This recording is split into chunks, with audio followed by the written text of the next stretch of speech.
منا کی وہ وادی آج بھی اس کہانی کو اور اس یاد کو تازہ کر رہی ہے۔ حضرت خلیل اللہ کے ہاں اولاد نہیں ہے۔ حضرت سارہ کے بعد حضرت ہاجرہ سلام اللہ علیہا سے نکاح فرمایا، اور اللہ تعالیٰ نے حضرت ہاجرہ کے بطن سے ایک پیارا بیٹا عطا کیا جس کا نام اسماعیل رکھا۔ لیکن آزمائش یہ آئی، حکم یہ ہوا کہ میرے خلیل اگر مجھ سے محبت کرتے ہو تو اپنے اس بیٹے کو اور اپنی اہلیہ کو وادی غیر ذی زرع میں چھوڑ آؤ، اور اللہ کے حکم کی تعمیل کرتے ہوئے اپنی زوجہ کو اور اپنے نونہال بیٹے کو وہاں چھوڑ آئے۔ پھر 13 سال کی عمر کو جب حضرت اسماعیل پہنچے تو حضرت خلیل اللہ ملنے گئے۔ ایک خواب دیکھا۔ خواب میں کیا منظر تھا کہ میں اپنے بیٹے کو ذبح کر رہا ہوں۔ اللہ اکبر! یہ کوئی آسان کام نہیں تھا، لیکن نبی کا خواب بمنزلہ وحی ہوتا ہے۔ ہمارے خواب شیطانی وسوسے بھی ہوتے ہیں، الجھے ہوئے خیالات کا عکس ادغاث احلام بھی ہوتے ہیں، اور ہمارے کچھ خواب اچھے بھی ہوتے ہیں۔ نبوت کا 46واں حصہ بھی خوابوں کو کہا گیا ہے، اچھے خوابوں کو۔ لیکن نبی کا خواب محض خیر پر مشتمل ہوتا ہے اور شیطان کے وسوسے کا نتیجہ نہیں ہوتا۔ یہ اللہ کی طرف سے نبی کو القاء کی گئی بات ہوتی ہے۔ اب حضرت ابراہیم علیہ السلام کو خواب یہ آتا ہے کہ میں اپنے بیٹے کو ذبح کر رہا ہوں۔ 13 سال کا نونہال بیٹا، اور بیٹا بھی وہ جو اللہ سے دعائیں مانگ مانگ کے لیا گیا۔ حکم ہے کہ اس بیٹے کو میری رضا کے لیے ذبح کر دو۔ اللہ اکبر! حضرت خلیل اللہ اٹھے، بیدار ہوئے اور اس خواب کی تکمیل کے لیے آمادہ ہو گئے۔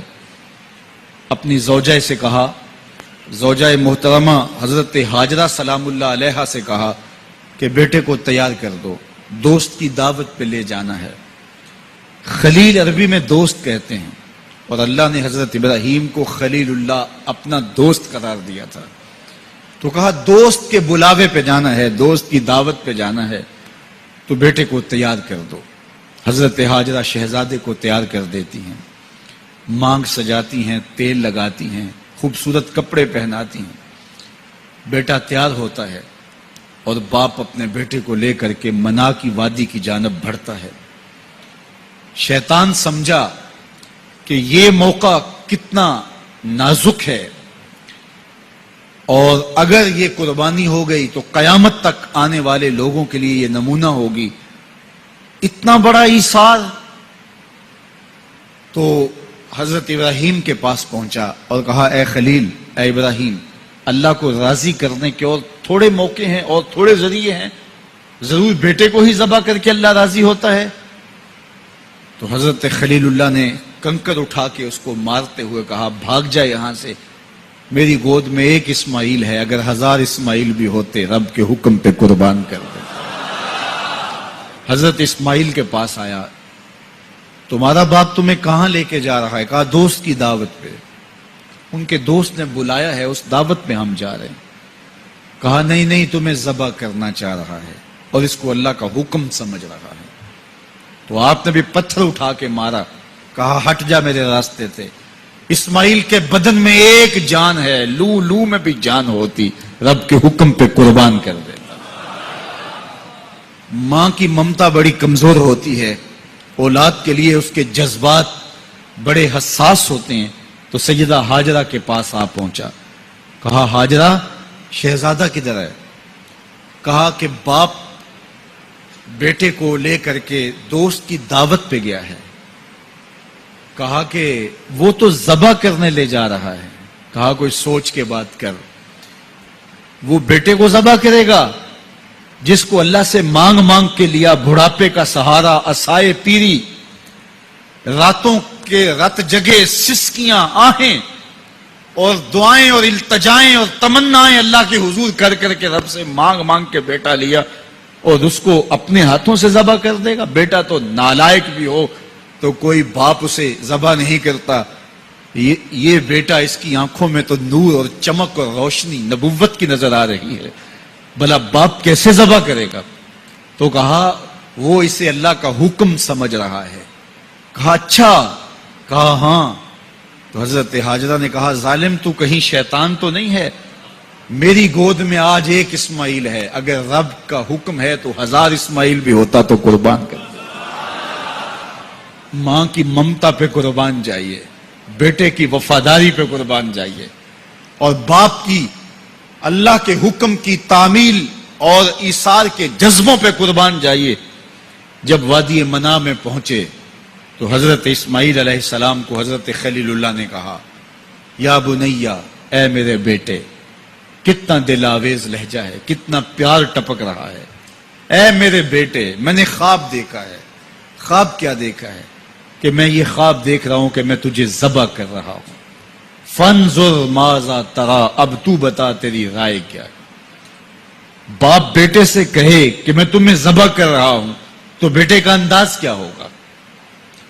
آج تو باپ کسی بیٹے کو زیادہ محبت سے نواز دے تو دوسرے بیٹے شکایت کو نہ ہو جاتے ہیں کہ ہمارا باپ ظالم ہو گیا ہے. کسی وجہ سے کسی کو ترجیح دے دے، اپنے مال میں سے کسی کو کچھ زیادہ دے دے، اور وہ اس کا اختیاری مال ہو، لیکن اس کے باوجود بھی وہ اپنے چچاؤں کو، عزیزوں کو، رشتہ داروں کو کہتے ہیں جناب ہمارا باپ منصف نہیں رہا، ہمارا باپ زیادتی کر رہا ہے. یار یہاں باپ بیٹے کو کہہ رہا ہے کہ بیٹا میں تجھے ذبح کر رہا ہوں. بیٹے کے تیور نہیں بدلتے. یہ فیضان نظر تھا یا کہ مکتب کی کرامت تھی؟ سکھائے کس نے اسماعیل کو آداب فرزند؟ باپ نے کہا بیٹا میں تجھے ذبح کر رہا ہوں. بیٹے کا دل آویز جواب سنیے. بیٹا سر جھکا دیتا، امتثال امر تھا، حکم کی تعمیل تھی. بیٹا کہتا جی جیسے آپ کی مرضی، یہ بھی امتثال امر تھا. بیٹا خاموشی سے جھک جاتا، یہ بھی امتثال امر تھا. گردن رکھ دیتا، یہ امتثال امر تھا. بیٹا کہتا جی جیسے آپ چاہیں، امتثال امر تھا. لیکن بیٹے نے جو جواب دیا قیامت تک اس کو بھی سنہری حروف سے لکھا جائے گا. باپ نے کہا بیٹا میں تجھ کو ذبح کرنا چاہ رہا ہوں. جواب کیا آیا؟ یا آباتے، اے میرے ابو. ذرا دیکھیے باپ کا یہ کہنا کہ میں تمہیں ذبح کر رہا ہوں، اس کے جواب میں تیور نہیں بدلتے. چہرے پر جلال اور غصہ اور عجیب سی کیفیت پیدا نہیں ہوتی کہ میرے باپ آپ کیا بول رہے ہیں. لیکن جب باپ بولا بیٹا میں تجھ کو ذبح کرنا چاہ رہا ہوں تو فرما بردار بیٹا کیا بولتا؟ یا آباتے، اے میرے باپ. اللہ اکبر.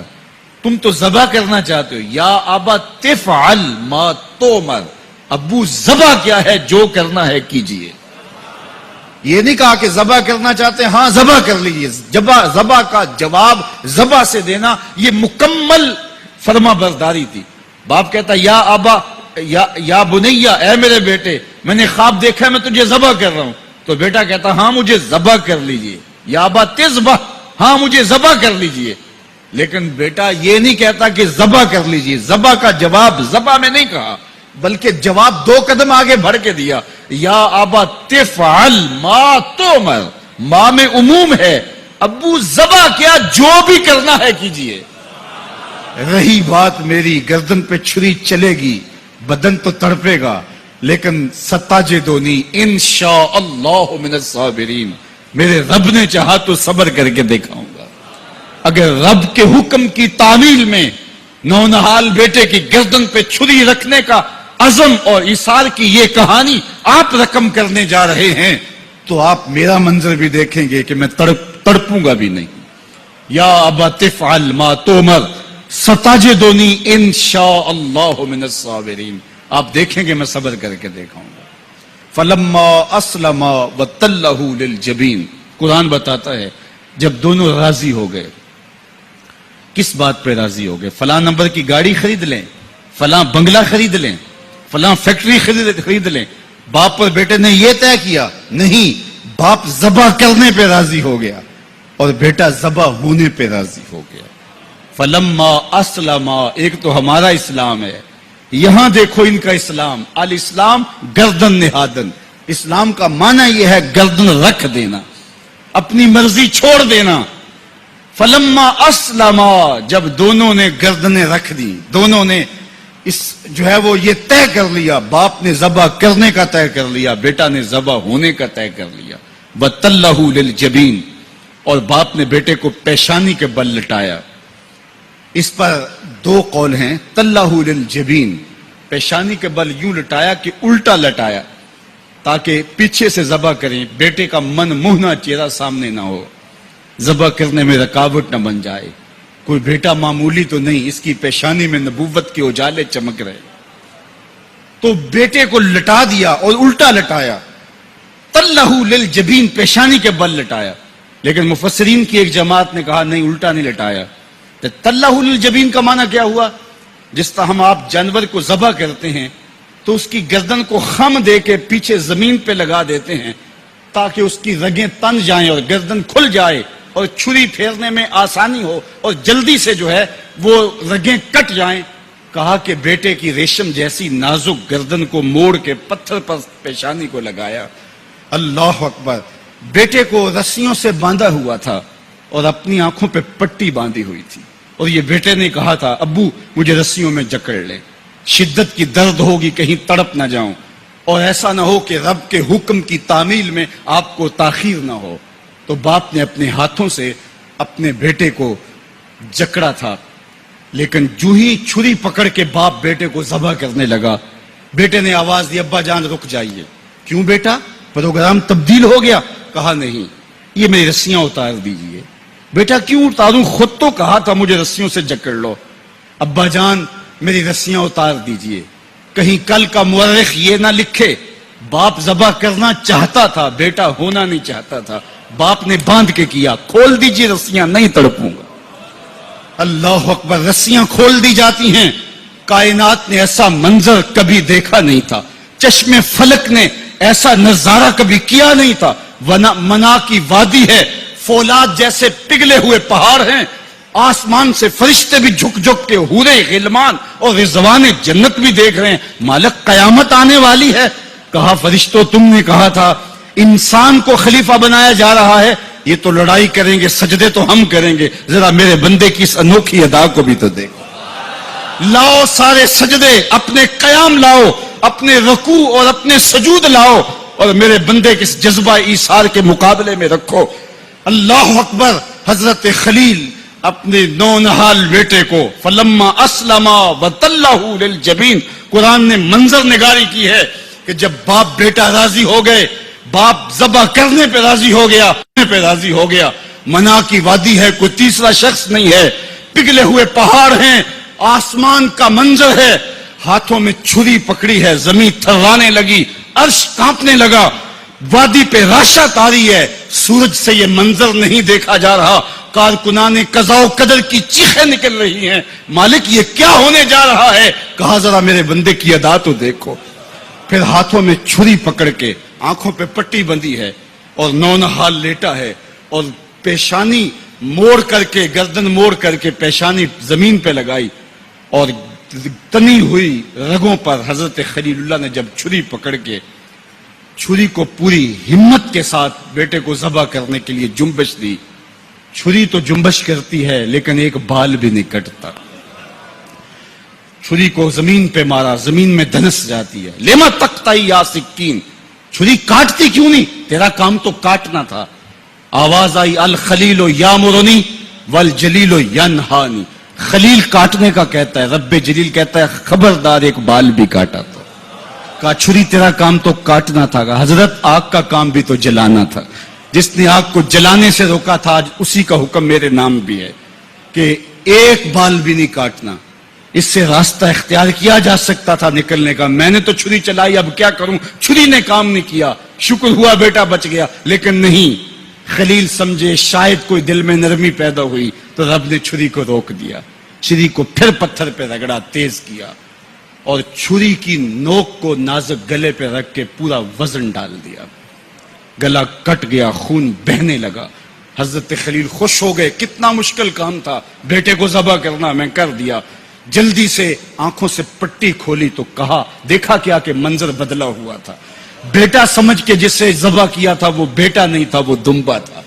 اور حضرت اسماعیل پاس کھڑے مسکرا رہے تھے. بے ساختہ زبان سے نکلا اللہ اکبر. تو حضرت اسماعیل بولے لا الہ الا اللہ واللہ اکبر. پاس کھڑے جبریل جو دمبا لے کے آئے تھے بولے اللہ اکبر وللہ الحمد. ادھر سے آواز آئی وَنَادَيْنَاهُ أَن يَا إِبْرَاهِيمُ قَدْ صَدَّقْتَ الرُّؤْيَا إِنَّا كَذَلِكَ نَجْزِي الْمُحْسِنِينَ. ادھر سے آواز آئی جس سے پہاڑ کی وادی گونجنے لگی اے ابراہیم تو نے واقعی خواب پورا کر دکھایا. وَنَادَيْنَاهُ. سب مترجمین نے اس کا ترجمہ یہ کیا ہے واو حالیہ ہے, یہ طلباء جانتے ہیں. اس حال میں ہم نے ندا دی. حال کیا تھا کہ دمبا ذبح پڑا ہوا تھا, حضرت اسماعیل مسکرا رہے تھے, جبریل پاس کھڑے تھے. جبریل کا پاس کھڑا ہونا اس بات کی دلیل تھی کہ یہ دمبا وہ لے کے آئے ہیں, اور ان کا مسکرانا یہ ساری کہانی بتا رہا تھا. تو حضرت ابراہیم علیہ السلام نے جب یہ منظر دیکھا تو یقین تو ہو گیا کہ یہ رب کی طرف سے انتظام ہے, جبریل لے کے دمبا کھڑے ہیں. تو یہ یقین تو تھا, لیکن مزید تیقن پیدا کرنے کے لیے اللہ کی وحی اترنے لگی اور حضرت خلیل کا دل باغ باغ ہو گیا. وَنَادَيْنَاهُ. اس حال میں جب دمبا ذبح پڑا تھا, اسماعیل خوش کن مسکرا رہے تھے, خوبصورت ہنسی ہنس رہے تھے, مسکرا رہے تھے, اور حضرت جبریل بھی مسکرا رہے تھے. تو اس حال میں ہم نے ندا دی ابراہیم تو نے واقعی خواب پورا کر دکھایا. سب نے یہ ترجمہ کیا اس حال میں ہم نے ندا دی, کیونکہ واو حالیہ ہے. لیکن ٹھنڈ نہیں پڑتی تھی. ٹھنڈ تب پڑی جب کنز الایمان کھولا. تو میرے امام نے اس کا جو ترجمہ کیا آپ اشش کر اٹھیں گے. سب نے کہا اس حال میں ہم ندا دی کہ اے ابراہیم تو نے واقعی خواب پورا کر دکھایا. لیکن اعلی حضرت جنہوں نے قرآن کا ترجمہ ہی نہیں کیا, قرآن کی ترجمانی بھی کی ہے, انہوں نے اس کا ترجمہ کیا وَنَادَيْنَاهُ أَن يَا إِبْرَاهِيمُ. اے مخاطب اس موقع کا حال نہ پوچھ جب ہم نے ندا دی. پھر کیا عالم ہوا کہ جب ہم نے آواز دی, یقین تو پہلے ہی پیدا ہو چکا تھا, لیکن جب وادی وحی کے اجالوں سے چمکنے لگی اور ہر سمت وحی کا نور پھیل گیا, پھر کیا حال ہوا حضرت خلیل کا. اے مخاطب پھر اس موقع کا حال نہ پوچھ جب ہم نے ندا دی اے ابراہیم تو نے واقعی خواب پورا کر دکھایا. انا کذالک نجزی المحسنین. ہم نیکوکاروں کو یوں ہی جزا دیتے ہیں. ہم آپ کا بیٹا تو نہیں لینا تھا, بس ابراہیم تیرا امتحان پورا ہو گیا, تو نے امتحان میں 100 نمبر لے لیے, سرخرو ہو گیا, کامیاب ہو گیا. یہ تماشائے لبے بام تو نہیں تھا, یہ کوئی آسان کام تو نہیں تھا. اللہ اکبر. فرمایا ہم نے اس کو پچھلوں کے لیے سنت کے طور پہ باقی رکھا. سلام علی ابراہیم. ابراہیم تیرے اوپر سلام. آج اسی منسک پہ, اسی قربان گاہ پہ 40 لاکھ حجاج کرام قربانیاں پیش کرتے ہیں. کوئی 2 قربانیاں, کوئی 5 قربانیاں, بعض 100 اونٹ پیش کر رہے ہوتے ہیں. اللہ اکبر. صدیاں گزر گئیں. یہ تو صرف منا کی قربان گاہ ہے. پوری دنیا پہ پھیلے ہوئے مسلمان اس دن جانور ذبح کر رہے ہوتے ہیں. عید کے دن قریب آتے ہیں تو میں گزرتا ہوں سڑکوں, بازاروں اور گلیوں سے, ہر سمت لوگ موٹے تازے جانور لیے گھوم رہے ہوتے ہیں, اور سڑکوں کے اوپر جانوروں کے جو ہیں وہ ٹھٹ کے ٹھٹ لگے ہوئے ہوتے ہیں. تو میری زبان سے بے ساختہ یہی جملے نکلتے ہیں, سلام علی